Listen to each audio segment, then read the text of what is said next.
Magandang buhay, bagong Pilipinas.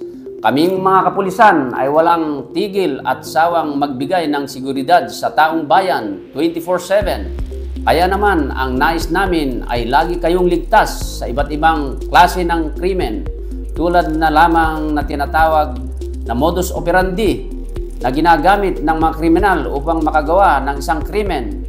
Ano-ano nga ba ang mga iba't ibang modus operandi? Narito at ating alamin sa bagong episode ngayong linggo para sa kaalamang pamamarisan. Ang modus operandi ay isang natatanging pattern o paraan ng operasyon ng kriminal upang gumawa ng isang krimen o higit pa sa kanilang mga bibiktimahin. Narito ang ilan sa mga modus operandi na makakatulong upang inyong maiwasan. Akyat bahay, ito ang pinakakaraniwang pamamaraan ng nakawan sa Pilipinas. Kadalasang isinasagawa ng may 3 hanggang 5 kataong grupo. Ang mga nagiging biktima ay mga bahay na pansamantalang iniwan ng may-ari upang magbakasyon o kaya naman ay nasa trabaho. May mga pangyayari din na kahit nasa loob ang mga nakatira ay ninanakawan pa rin dahil sa kakulangan ng pisikal na depensa.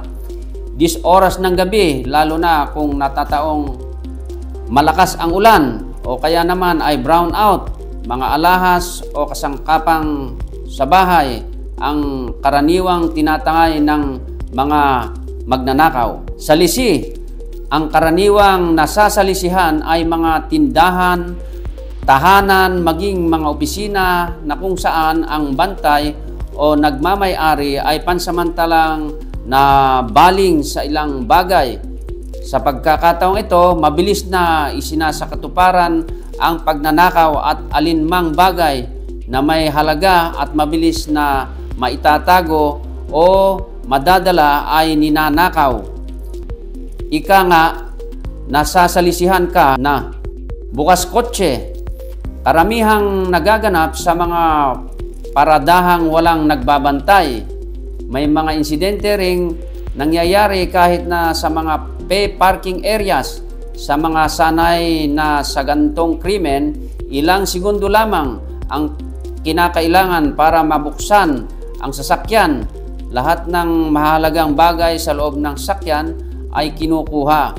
May mga pagkakataon rin na kung saan ang sasakyang pilit na buksan ay pinapaandar papunta sa ibang lugar upang doon kahuyan ng gulong, estero, mga ilaw, upuan at iba pang bagay na maaaring tanggalin.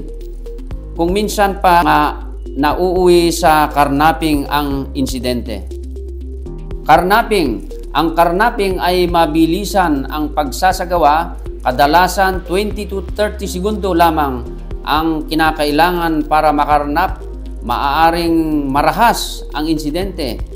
May mga driver na sinasaktan o kaya naman ay napapatay habang inaagaw ang sasakyan.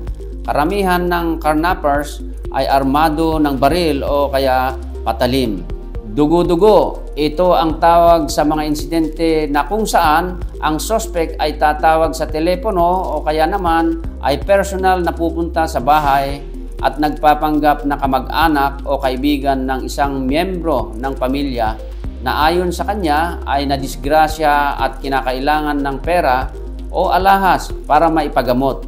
Kadalasan, katulong ang nakakatanggap ng tawag na sa takot o pagkalito ay agad ibinibigay ang hiling sa sospek.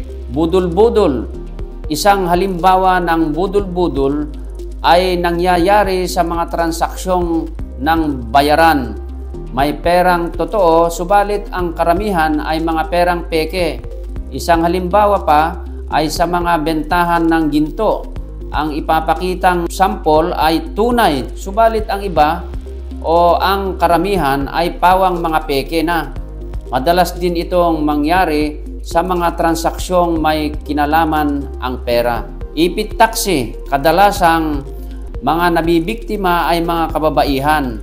Pagsakay ng taxi sa hindi kalayuan, may mga suspect na bigla na lang sasakay at pagigitnaan ang biktima.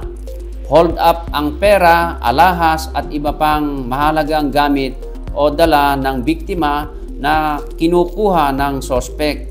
Maging maingat at mapagmatsyag po tayo lagi kahit tayo po ay nasaan. Kung kayo ay maging biktima ng mga modus na ito, ay agad na ipagbigay alam o i-report sa mga kapulisan. Yan ang dapat nyong malaman at tandaan dahil laging ligtas ang may alam.